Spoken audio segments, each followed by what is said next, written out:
Hey, what's up, guys? I've got some kind of crappy news. Found out this morning that Baikal is not making Blackbirds right now.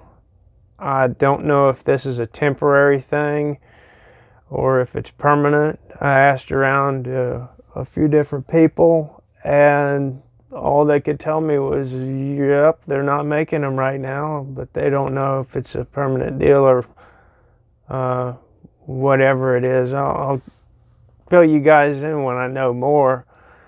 Just speculating.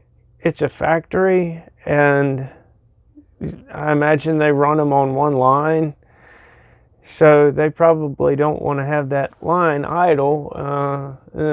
And you know, if they tool up an entire line to build something else, that's a pretty big undertaking. So to be honest, I don't really have a lot of faith that they're going to go back into production.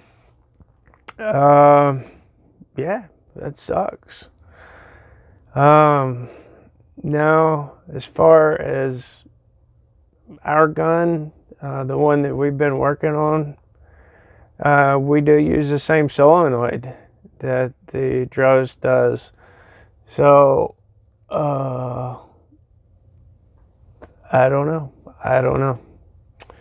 Anyway, just a quick heads up, and I'll let you guys know what's going on as far as that's concerned as soon as I know any more. All right, guys, later.